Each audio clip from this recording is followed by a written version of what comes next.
أعوذ بالله من الشيطان الرجيم بسم الله الرحمن الرحيم وقل للذين لا يؤمنون اعملوا على مكانتكم إنا عاملون وانتظروا إنا منتظرون ولله غيب السماوات والأرض وإليه يرجع الأمر كله فاعبد وتوكل عليه وما ربك بغافل عما تعملون۔ یہ سورہ ہود کی آخری 3 آیات ہیں۔ یہ سورہ جب نازل ہوئی تو نبی علیہ السلام اس قدر ذمہ داری کے بوجھ سے پریشان رہتے تھے کہ ابو بکر صدیق کو کہنا پڑا کہ اے اللہ کے رسول، میں دیکھ رہا ہوں کہ آپ بڑی تیزی کے ساتھ بڑھاپے کی طرف گویا جا رہے ہیں۔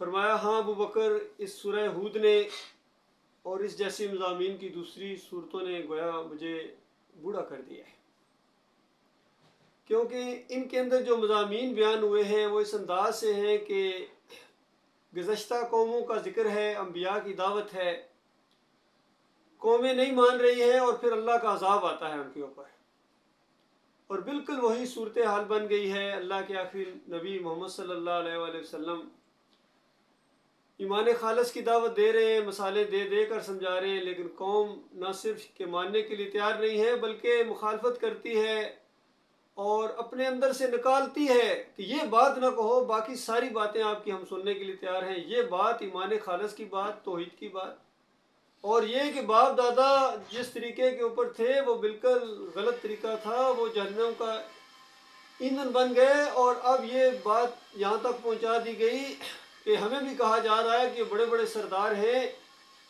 مرنے کے بعد یہ آگ میں داخل ہوں گے، وہاں خون اور پیپ کی وادیوں کے اندر ان سرداروں کو گھسیٹا جائے گا، اور ان کے جو بھی ساتھی یہاں دنیا میں ہوں گے، ان کے طرفدار ہوں گے، ان سب کو وہاں پیپ پلائی جائے گی، خون پلایا جائے گا، ہتھوڑے مارے جائیں گے زنجیروں کے اندر ان سرداروں کو، اور یہ جو ان کے ساتھ جو بھی ان کا ساتھ دے گا، ان کا ساتھی بنے گا، وہ بڑے بڑے محلات کے اندر جائے گا، بڑا وہاں بادشاہی اس کو ملے گی، عزت کے ساتھ سونے اور چاندی کے کنگن پہنائے جائیں گے، موتیوں کے ہار پہنائے جائیں گے، باغیچے ان کو ملیں گے، قالین ان کے لیے بچھے ہوئے ہوں گے، بڑے بڑے محل ہوں گے، یہ ان کو ملیں گے، اور ہمارے لیے آگ ہے۔ بتاؤ بات جہاں تک پہنچا دی گئی۔ پہلے تو صرف مسئلہ اتنا تھا کہ لات منات ابل کچھ نہیں کر سکتے جی، ان کو پکارنا شرک ہے جی، ان کا واسطہ وسیلہ نہیں ہے جی، اوپر اللہ والے کو، اللہ کو پکارو، بس یہاں تک معاملہ تھا۔ بات اور آگے بڑھا دی گئی، اندازہ لگائیے، یہ ہم برداشت نہیں کر سکتے اب، یا ہم نہیں یا یہ نہیں۔ تو اس انداز سے انہوں نے اس دعوت کا راستہ روکا، اور بہت ہی مصیبت کھڑی ہو جاتی تھی ایسے لوگوں کے لیے جو اس دعوت کو مانتے تھے، اور بہت مشکل کام تھا اس دعوت کا ساتھ دینا، ایسا ماحول بنا دیا گیا تھا۔ اور آج جس دور کے اندر ہم پیدا ہو گئے ہیں، آج ماحول بالکل اس سے زیادہ بلکہ خوفناک ہے، اور اس قوم کو، انسانوں کو اللہ کے عذاب کا جو کوڑا مل رہا ہے، یہ بالکل اسی جرم کی وجہ سے، وہی جرم جو پہلی قوموں نے کیا تھا، وہی جرم جو قوم نوح نے کیا تھا، جس کی وجہ سے ان کو پانی کے اندر ڈبکیاں دے دے کے مارا گیا، وہ قوم عاد اور سمود نے جو جرم کیا تھا، جن کے اوپر پتھروں کی بارش ہوئی، اور کسی قوم کے کلیجے پھاڑ دیے گئے چنگاڑ سے، اور کسی قوم کو پانی کے اندر ڈبکیاں دے دے کے اللہ نے مارا، کسی قوم کے اندر دوسرے کافروں اور مشرکوں کو چڑھا لایا مالک، اور ان کو عذاب دیا اللہ تعالیٰ نے اسی جرم کی وجہ سے، مما خطیاتہم اغرقوا فادخلوا نارا، اسی جرم کی وجہ سے، فرمایا اسی جرم کی وجہ سے، شرک ایسی بری چیز ہے کہ وہ عذاب کے اندر آئے، ان کو غرق کر کے مارا گیا، کسی کو پتھروں کے ساتھ مارا گیا، اور پھر مرنے کے ساتھ یہ نہیں کہ مسئلہ ختم ہو گیا، بلکہ مرنے کے ساتھ وہ آگ میں داخل کر دیے گئے۔ یہ ہے قرآن کا مضمون، اور یہ قوم مان نہیں رہی ہے بلکہ آگے سے ریئیکشن کرتی ہے۔ تو اس طریقے سے نبی علیہ السلام بہت زیادہ پریشان رہتے تھے۔ اس کے جواب میں بھی اللہ تعالیٰ نے بتایا کہ آپ اتنے زیادہ پریشان نہ ہوں کہ اپنے آپ کو ہلاک کریں، ہمارا منصوبہ ہی یہی ہے، ہمارا طریقہ کار ہی یہی ہے، آپ کوئی نئے نہیں ہیں، آپ تو بلکہ آخری ہیں، ہم نے تو ہر دور کے اندر یہی معاملہ کیا، بہت تھوڑے لوگوں نے اس دعوت کو قبول کیا ہے۔ یہ ایسی دعوت نہیں ہے کہ دائیں طرف دیکھا اور پھونک ماری 90,000 کو مسلمان کر دی، جیسے صوفیوں کے بارے میں آتا ہے یہاں بر صغیر میں۔ بائیں طرف نگاہ اٹھائی اور پھونک ماری اور 90,000 کو مسلمان کر دیا، سامنے نگاہ ڈالی اور اس کے بعد سارے مسلمان ہو گئے، حافظ قرآن بن گئے۔ تو یہ ہمیں بتایا جا رہا تھا، حیرانگی ہوتی تھی یہ کیا لوگ تھے، کس طرح کے یہ لوگ تھے۔ تو انہوں نے اسی طرح کے مسلمان کیے تھے، یہ خود ہی ایسے تھے۔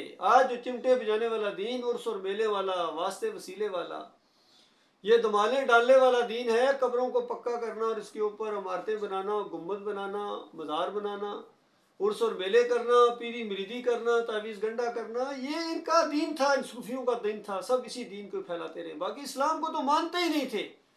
وہ جو کہا جاتا ہے کہ احمد سرندی نے اکبر کے مقابلے میں دین اکبری کا مقابلہ کیا، کھڑا ہو گیا، یہ اسلام اور دین اکبری کا مقابلہ نہیں تھا، یہ تو تصوف اور دین اکبری کا مقابلہ تھا۔ باقی جو دین اسلام کو مانتے ہی نہیں ہیں، اس توحید کو مانتے ہی نہیں، وہ اس کے لیے سرداڑ کی بازی کہاں لگائیں گے؟ تو یہ مسئلہ ہے اللہ کے بندو۔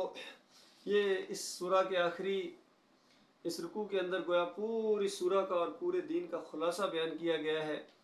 مالک نے پچھلی قوموں کے ذکر کرنے کے بعد، ان کی تباہی اور بربادی کی داستانیں بیان کرنے کے بعد فرمایا کہ پھر کیوں نہ ان قوموں میں جو تم سے پہلے گزر چکی تھی ایسے اہل خیر موجود رہے جو لوگوں کو زمین میں فساد برپا کرنے سے روکتے۔ فساد، مالک شرک کو فساد کہتا ہے۔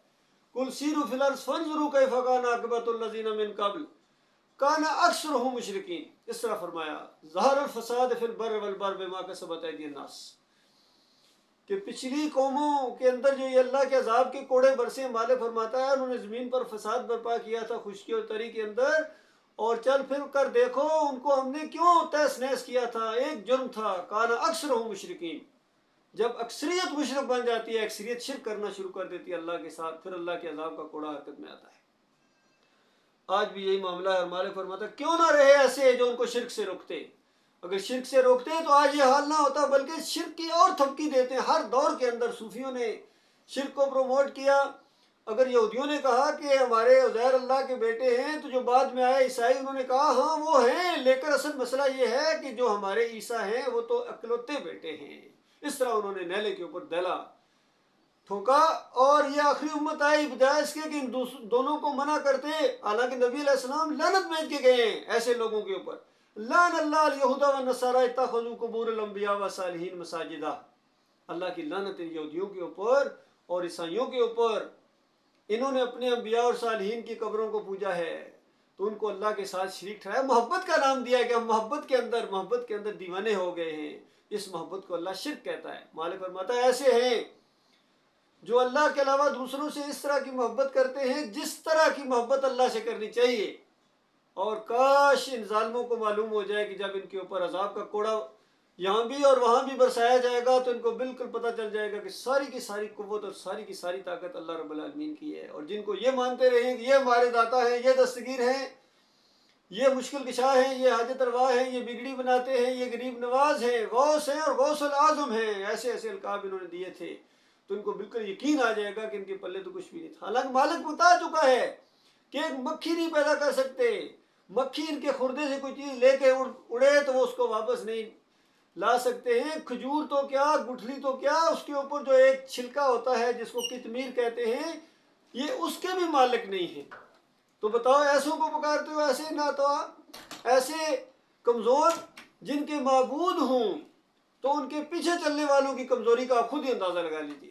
تو اس طریقے سے مثالیں دے دے کے سمجھایا، اور فرمایا کیوں نہ انہوں نے منع کیا، ان کے بڑوں نے، ان کے علماء نے کیوں نہیں یہ اٹھے ہیں شرک کے خلاف؟ سب کچھ ہو رہا تھا، ان کی آنکھوں کے سامنے ہو رہا تھا، لیکن ان کے ماتھے پر بل تک نہ پڑا، بلکہ سب کی دیتے رہے ہیں، تاکہ انقلابی قسم کے جو علماء آئے ہیں، چاہے یہ ڈاکٹر اسرار ہوں، مودودی صاحب ہوں، تو یہ صوفیوں کے اس مشرکانہ عقیدے کی تائید ہی انہوں نے کی ہے، چاہے وحدت الوجود کا عقیدہ ہو، وحدت الشہود کے عقیدے ہوں، اور حلول کے عقیدے ہوں، بس صوفیوں کو کچھ نہ کہنا، ان کے عقیدے کے اوپر انگلی۔ پھر مومن کہاں سے لاؤ؟ کہتے ہیں پھر مومن کہاں سے لاؤ گے؟ اس طرح اندازہ لگائیے ان کا۔ اور قرآن و حدیث کے خلاف فلسفے جب ان کے سامنے آتے ہیں، کہتے ہیں ہاں یہ بات قرآن کے خلاف ہے، خود کہتے ہیں، ان کی ویڈیوز ہم نے سنے، کہتے ہیں ہاں قرآن کے خلاف ہے، حدیث کے بھی خلاف ہے. لیکن کیا کریں، شاہ ولی اللہ نے جو فرمایا اب کیا کیا جائے. انفاس العارفین کے اندر آ گیا، حجت اللہ البالغہ کے اندر آ گیا کہ یہ نیک لوگ ہوتے ہیں، ان میں فرشتہ صفت کچھ انسان ہوتے ہیں. جب یہ مرتے ہیں تو شاہ ولی اللہ صاحب کہتے ہیں کہ اللہ تعالیٰ ان کو فرشتہ اسفل کے اندر شامل کرا کے ملائکہ کے اندر شامل ہوتے ہیں. پورے کاروبار و دنیا یہ جو چلا رہے ہوتے ہیں، یہی جو اولیاء اللہ ہوتے ہیں یہ چلا رہے ہوتے ہیں. نازل گئی یہ مواد فراہم کر دیا پورا شرک کے لیے. جو قوم پہلے ہی مشرک ہے اور وہ چاہتی یہی ہے کہ کہیں نہ کہیں سے دلیل ملے، انہوں نے دلائل دے دیے ان کو، شرک اور کفر کے دلائل دے دیے ان کو. محمود الحسن صاحب تفسیر شبیر احمد عثمانی کے اندر لکھتے ہیں، پہلے صفحے کے اوپر جو توحید کی پہلی کڑاکے کی آیت آئی ہے اس کا رد کر دیا انہوں نے اور شرک کا انجیکشن دے دیا. کہتے ہیں کہ اللہ کے یہ جو نیک بندے ہوتے ہیں، مقبول بندے ہوتے ہیں، ان کو پکارنا یہ اصل میں اللہ ہی کو پکارنا ہے.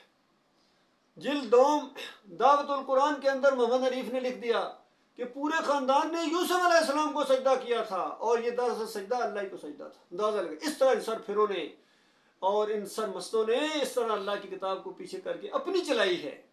تو جو آیا ہے اس نے نیلے کے اوپر ڈالا ٹھوکا ہے. اس وجہ سے یہ شرک اور کفر عام ہے. اسی چیز کا شکوہ مالک انسانیت سے کرتا ہے. کیوں نہ ایسے ہوئے علماء جنہوں نے، اور مالک فرماتا ہے کہ ایسے لوگ نکلے بھی تو بہت کم لوگ تھے. آج ہمیں تعداد پوچھتے ہیں، اچھا آپ کے کتنے علماء ہیں جی، ذرا آپ اپنی تعداد گنتی تو کر کے ذرا بتائیے. اس طرح کہتے ہیں. مالک فرماتا ہے بہت کم تھے علماء جنہوں نے اس مسئلے کو بیان کیا ہے، جنہوں نے شرک سے روکا ہے. اور اکثریت جو ہے ان کی مثال دی. بلکہ نبی علیہ السلام نے ایک حدیث کے اندر کہا کہ یہ بنی اسرائیل کے علماء تھے. پہلے دن انہوں نے تھوڑا سا جب قوم کو گمراہ ہوتے دیکھا تو تھوڑا سا ایک دن انہوں نے روکا، کچھ سمجھایا، اور دوسرے دن چپ ہو گئے اور تیسرے دن ساتھ مل گئے. یہ ہوا ہے ان کا. آج ہمارے علماء کا بھی یہی حال ہے. طاہر القادری کو دیکھو، طارق جمیل کو دیکھو، اور فضل الرحمان کو. طارق جمیل دیکھیے پوری زندگی اس کی گزر رہی تھی. اس کے اکثر بیان کے اندر ہوتا ہے کہ میرے نبی نے یوں فرمایا، میرے نبی کا طریقہ، میرے نبی کے پیچھے چلو، میرے نبی کی بات. یہ اس کے منہ کی بات تھی. اور جیسا اس کا اپنا بیٹا مرا دوسرے دن جناب چافتہ ہو رہا ہے، کل ہو رہا ہے اور قرآن خوانی ہو رہی ہے. یہ جتنی بدعت جس کو یہ سب بدعت کہتے ہیں، یہ سب کچھ ہو رہا ہے اور سب بھول جاتے ہیں. عقیدے کے اندر تو خرابی ویسے بھی ان کے، اور کہتے ہیں خواب میں آئے ہیں. اندازہ لگائیے، پہلے بھی انہوں نے جھوٹ بولا تھا. جنید جمشید کے مرنے کے اوپر کہتے ہیں انگلینڈ میں نبی علیہ السلام ایک بندے کے خواب میں آئے، انہوں نے مجھے وہاں سے فون کیا ہے کہ جنید کو معاف کر دیا گیا ہے. اور ابھی کہتے ہیں پشاور میں ایک عالم دین تھے، ان کے خواب میں آئے ہیں اور انہوں نے مجھے فون کیا ہے کہ آپ کا بیٹا نہ صرف معاف کر دیا گیا ہے بلکہ بہت اونچے درجے والوں نبی علیہ السلام کے ساتھ کھڑا ہے اور اللہ تعالیٰ نے اس کو معاف کر دیا. بہت خوش ہوا اللہ تعالیٰ اس سے. اندازہ لگے ایسا جھوٹ بولا ان ظالموں نے اللہ کے اوپر اور نبی کے اوپر. اور نبی علیہ السلام فرمائے جو میرے اوپر جھوٹ بولے وہ جہنم میں اپنا ٹھکانہ بنا لے. تو بالکل جھوٹے لوگ ہیں، یقین کیجئے. اتنا جھوٹ ہے کہ ان کی زبانوں سے جھوٹ جاری ہو جاتا ہے. آپ طاہر القادری کی بیانات سنیں، جھوٹ پر جھوٹ بولتا چلا جاتا ہے. طارق جمیل نے تو سب کے ریکارڈ توڑ دیا. اشرف علی تھانوی کو بھی پیچھے چھوڑ دیا اس نے جھوٹ بولنے کے اندر طارق جمیل نے. اور قوم کے یہ ہیرو ہیں، قوم نے ان کو سروں کا تاج بنایا ہوا ہے. علی انجینئر ہے، اس کو بھی نوجوان سنتے ہیں اور کئی دفعہ شرک بیان کرتا ہے ان کے، اور شرک بیان کرنے کے بعد کہتا ہے کہ میں ان کو اپنا امام مانتا ہوں، ان کے پیچھے نمازیں پڑھتا ہوں. فخر سے کہتا ہے. جو قرآن کا انکار ہے اس کو یہ فخر سے بیان کرتا ہے. میں چندے دیتا ہوں ان کی. بتاؤ اگر آج کی کہے میں قادیانیوں کو چندہ دیتا ہوں تو کیسا لگے گا؟ سارے کہیں گے قادیانیوں کو چندہ دیتا ہے، کفر و شرک پھیلانے والے، اللہ کی کتاب کے انکاری.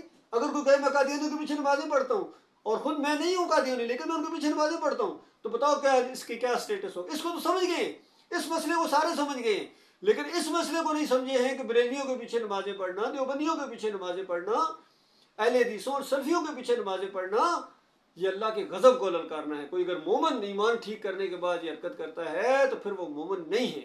مالک کا فتویٰ ہے ایسوں کے اوپر والذین کفروا اولیاءہم الطاغوت، کہ ان طاغوتوں کو، ان مولویوں اور پیروں کو جو اپنا امام بنائے، اپنا لیڈر بنائے، اپنا امیر جماعت بنائے، مالک فرماتا ہے کافر یہ کام کر سکتا ہے، کوئی مومن یہ کام نہیں کر سکتا ہے. مومن تو ان کے ساتھ اعلان برات کرے گا. فَمَن يَكْفُرْ بِالطَّاغُوتِ وَيُؤْمِن بِاللَّهِ فَقَدِ اسْتَمْسَكَ بِالْعُرْوَةِ الْوُثْقَىٰ. جو کوئی ان طاغوتوں کا انکار کرے، تم اپنا امام مانتے ہو، ان کو امیر جماعت مانتے ہو، لیڈر مانتے ہو، ان کے پیچھے چلتے ہو، مالک فرماتا ہے کفر کرو. جب تک ان کا کفر نہیں کرو گے تمہارا ایمان نہیں ہے، مردود ایمان ہے، تمہارے منہ کے اوپر دے مارا جائے گا. اور پھر اس کے بعد ایسا تمہیں جھٹکا لگے گا کہ تم کبھی واپس نہیں آ سکو گے. چیخو گے، چلاؤ گے، کبھی ان پر لعنتیں بھیجو گے، کبھی یہ تمہارے اوپر لعنتیں بھیجیں گے، آپس میں لڑو گے، چیخو گے، اپنے ہاتھ کاٹو گے، اور کبھی ان کو کہو گے کہ بے ایمانو تم نہ ہوتے تو ہم مومن ہوتے، کبھی کہو گے یا اللہ ان کو ہمارے ذرا قریب کر، کیونکہ زنجیریں ان کو پڑی ہوئی ہوں گی، فرشتے کھینچ رہے ہوں گے، ان کی رسائی سے ذرا دور ہوں گے، تو کہیں گے مالک ان کو ہمارے قریب ذرا کر دے، ہم پاؤں کے نیچے مسل دیں گے ان کو، ان بے ایمانوں کو۔ آج کہتے ہیں ہمارے حضرت کا کچھ نہ کہنا، آپ نے ہمارے حضرت کا اگر کچھ کہا تو پھر بس اس کے بعد ہماری آپ کے ساتھ لڑائی ہے، اور وہاں کہیں گے کہ ہمارے حضرت کو ہمارے سامنے لاؤ، ہمارے لیڈروں کو، ہمارے بڑے بڑے قائدین کو، اس کے بعد ہم پاؤں کے نیچے مسلیں گے۔ بے ایمانوں نے حق آ گیا تھا ہمارے پاس اور اس کو ماننے نہیں دیا، حق آنے کے بعد پھر انہوں نے کافر اور مشرک بنا دیا انہوں نے۔ یا اللہ ان کے اوپر لعنت بھیج، ایک مرتبہ لعنت بھیجنے کیا کم تھا، لیکن پیچھے چلنے والے کہیں گے یا اللہ ان کے اوپر لعنت بھیج اور بہت بڑی لعنت بھیج، اور کہیں گے دوہرا عذاب دے یا اللہ ان کو دوہرا عذاب دے۔ مالک کی طرف سے جواب دیا جائے گا فکر نہ کرو، دونوں کو دوہرا بے ایمانو، تم ان کو جو دوہرا کہہ رہے ہو بالکل ٹھیک، کیونکہ یہ گمراہ تھے، اکیلا عذاب اور پھر انہوں نے گمراہ کیا، دوہرا عذاب بالکل ٹھیک، تو آپ بھی تو حضرت صاحب یہی کارنامہ کا انجام دے کے آئے ہیں، آپ بھی تو گمراہ ہوئے ان سے، تمہارا دماغ نہیں کام کرتا تھا؟ کتنی جگہ اللہ تعالیٰ نے قرآن کے اندر کہا ہے کہ اپنے دماغ کو استعمال کرو، اور پھر دیکھو اللہ کے بندوں میرے بھائی، اللہ تعالیٰ نے بار بار کہا کہ یہ کتاب آسان ہے کوئی نصیحت حاصل کرنے والا؟ کہ مالک فرماتا ہم نے آسان کر کے اس کو پیش کیا ہے ایمان عقیدے کی بات کو سمجھنے کے لیے، لیکن انہوں نے اس کو مشکل ترین کتاب بنا، کہتے ہیں ترجمے کے ساتھ نہ پڑھنا، خود نہ پڑھنا، اس کو گمراہ ہو جاؤ گے، مولوی صاحب کی زیر نگرانی پڑھنا، تو مولوی صاحب کی زیر نگرانی پڑھو گے تو پھر اسی طرح بنو گے، اسی طرح فرقے بنیں گے۔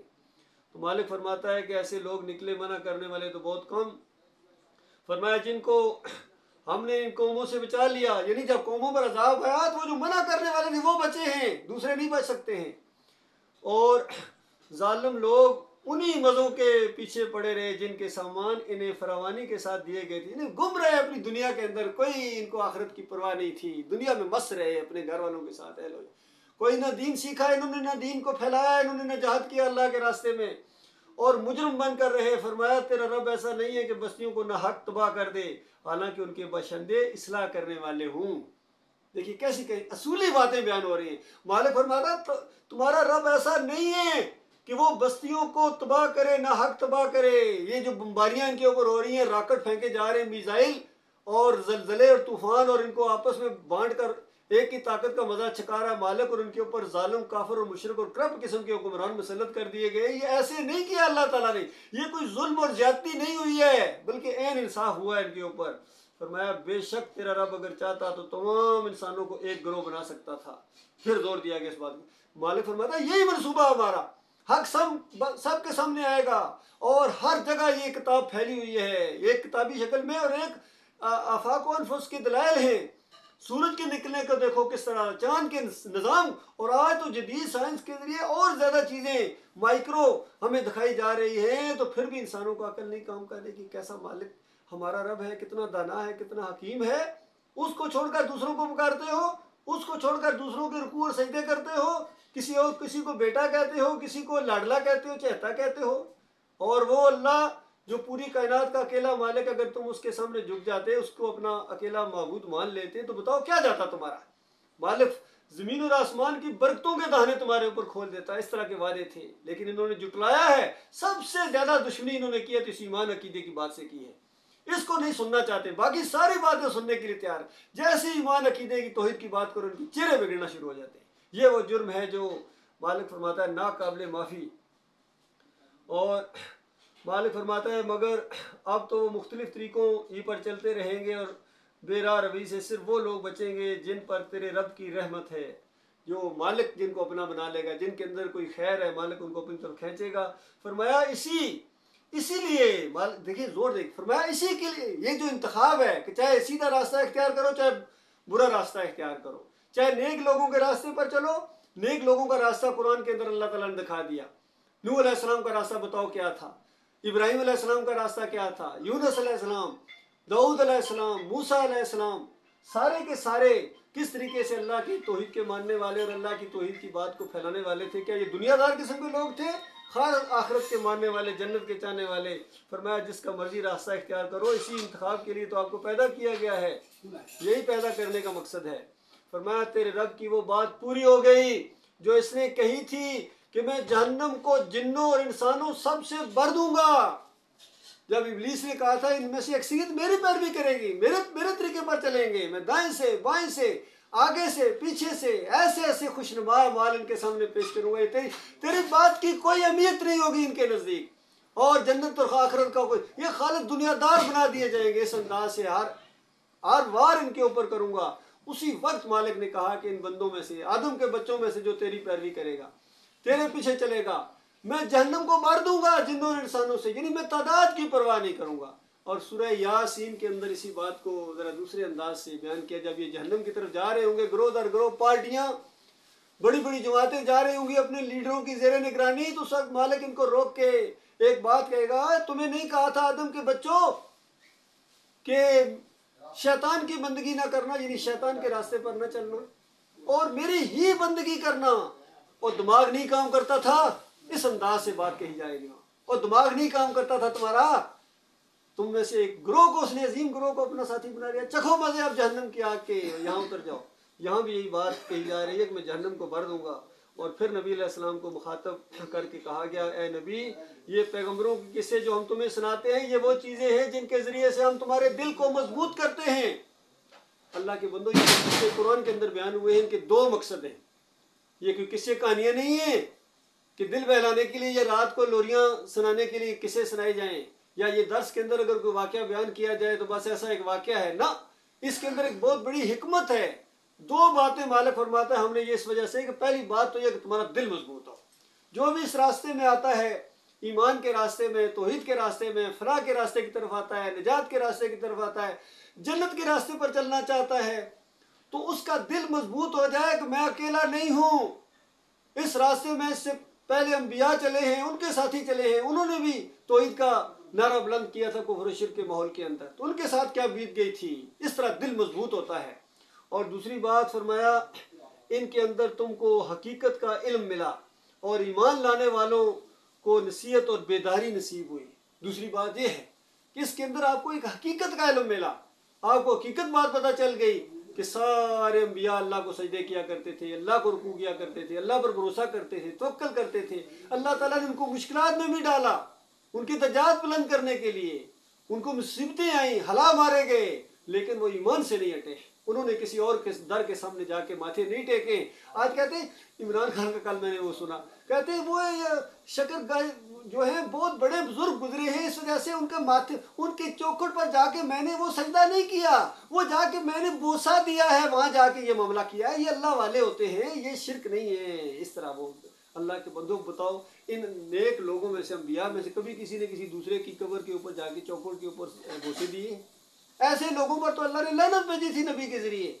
لیکن ان کا دین ہے وہ صوفیانہ دین ہے، مشرکانہ دین ہے، فرقوں والا دین ہے، ان کو وہ چیز نہیں سمجھ آتی ہے۔ اور وہ آدمی جو ایمان کی طرف آئے، قرآن کی طرف جب آئے گا، تو یہ واقعات جب پڑھے گا تو اس کا دل مضبوط ہوگا کہ دیکھو انبیاء تو ایسے نہیں تھے، رہے وہ لوگ جو ایمان نہیں لاتے، تو ان سے کہہ دو۔